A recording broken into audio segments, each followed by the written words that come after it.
In the winter of the year 170, in an army camp on the frozen Danube, a man lit a single lamp and sat down to write a note to himself. The note was about patience. Outside that tent, the world was ending.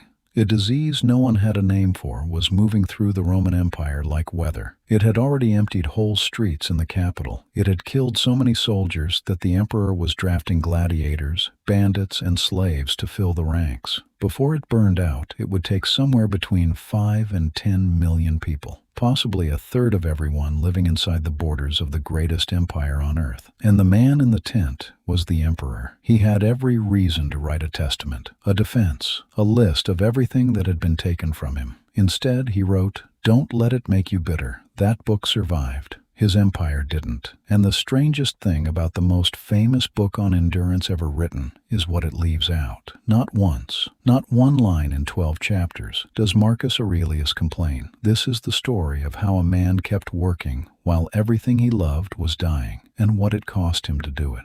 It arrived the way these things always arrive, on a good day, with good news. In the year 165, Rome was winning a war in the east. Marcus's co-emperor and adoptive brother, Lucius Verus, had marched into Parthia and taken the great city of Seleucia on the Tigris. The legions sacked it. They came home heroes, dragging treasure and captives and standards behind them. They also brought something in the folds of their cloaks. The soldiers began dying on the road. Then the towns along the road began dying. Then the ports. Then Rome.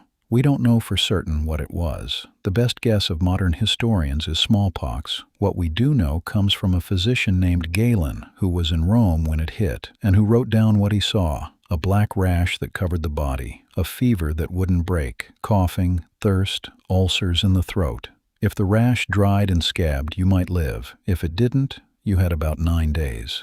Galen watched it for a season. Then Galen left. He packed up and went home to Pergamon, and he was not a coward. He was the most celebrated doctor in the world, and he understood exactly what was coming, and he understood that no one could stop it.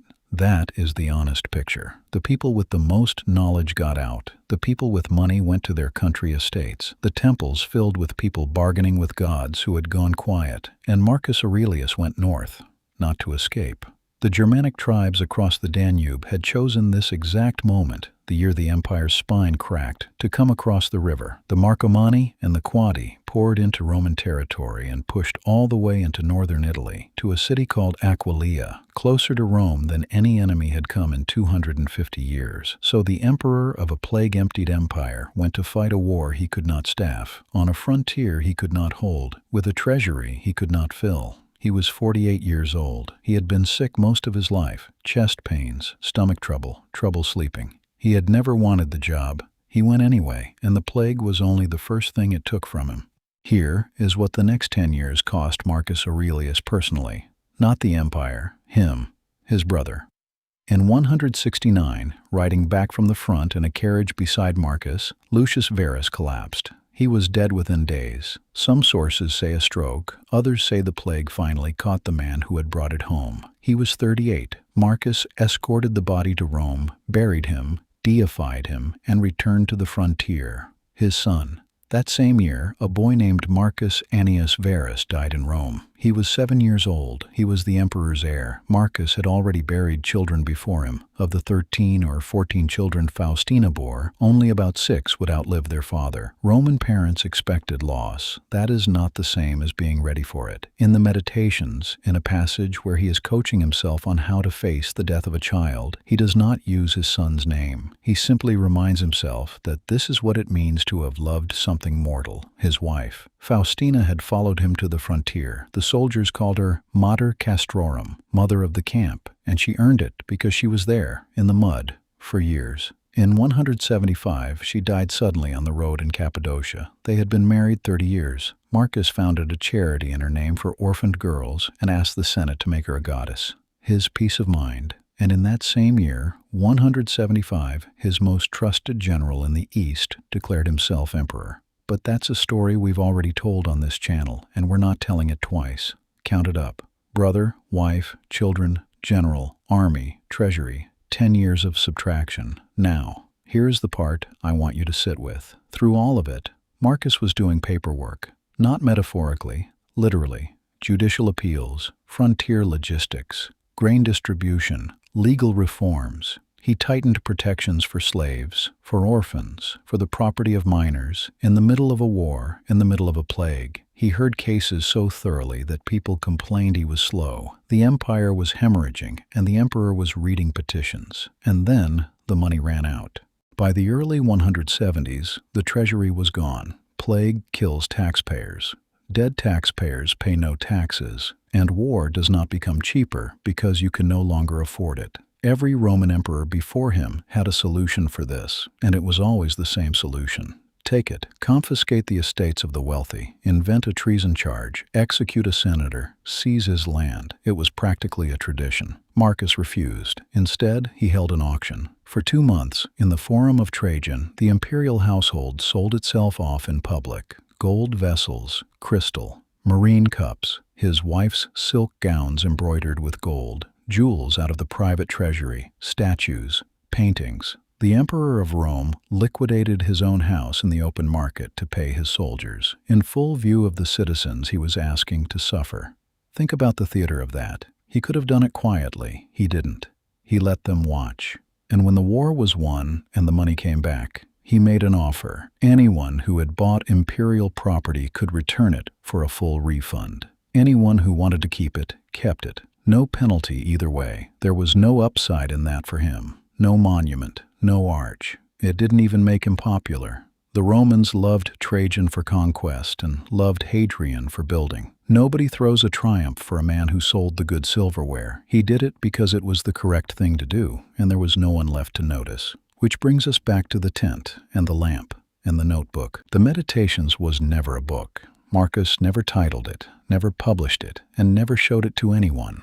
It is a private notebook, and it survives by pure accident.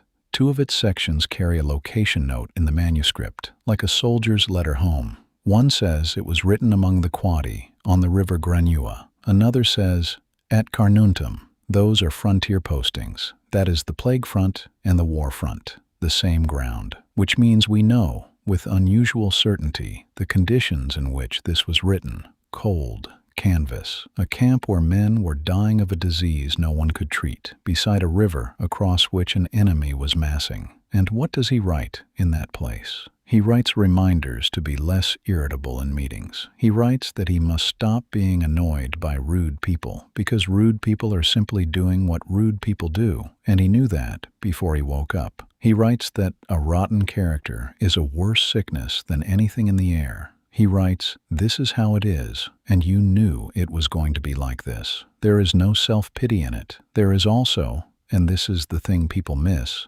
no triumph in it. He is not congratulating himself for coping. He is not building a legacy. He is a tired man at the end of a long day, at the end of the world, arguing himself into getting up tomorrow. That's all it is. That's why it works. So here's what I think this story is actually for. We have a very modern idea that before we can do our work, our life has to be in reasonable order. When things settle down, when I'm less overwhelmed, when the grief lifts, when I stop feeling like this, then I'll be able to function. Marcus Aurelius is the permanent refutation of that idea. He never got the settled version of his life. It never came. From the year he lost his brother to the year he died, there was not a single stretch of calm, and the work still got done, and the notebook still got written, and the empire still held. But notice what he actually did, because this is where people get it wrong. He did not fix the plague. He couldn't. There was no medicine. He did not defeat death or grief or the collapse of the world he'd inherited. He didn't try. He never once pretended his conditions were good. He just narrowed it down to the next case, the next petition, the next mile of frontier, the next honest thing available to him that day. He decided what he could still control, which was almost nothing, his own conduct, and he held that line and let everything else go. That is the whole practice. It is not optimism. It is not detachment. It is not pretending the ship isn't sinking. It is doing your work while it sinks, because that is the only part still in your hands. You will not get the calm version of your life either. Nobody does. Everyone who ever built anything built it in bad conditions, while frightened, while grieving, while tired, because those are the only conditions there have ever been. So the question was never, when will things get easier? The question is, what is the next right thing, and can you do it today? In the year 180, at a camp near the Danube, Marcus Aurelius fell ill. Some sources say plague. He refused food. He was 58. When the guard came for the night's watchword, he is supposed to have told them to go to the rising sun, because he was already setting. He left an empire that would never fully recover its population.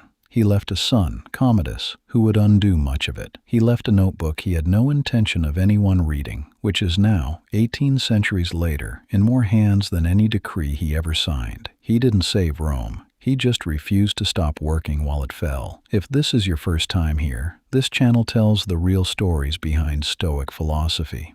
One philosopher, one hard-won lesson at a time. We've covered the merchant who lost everything in a shipwreck and found philosophy in the wreck, and the man who was exiled for being honest and refused to explain himself. Subscribe, and you'll get the next one, because the world will not wait until you feel ready. Do the work anyway.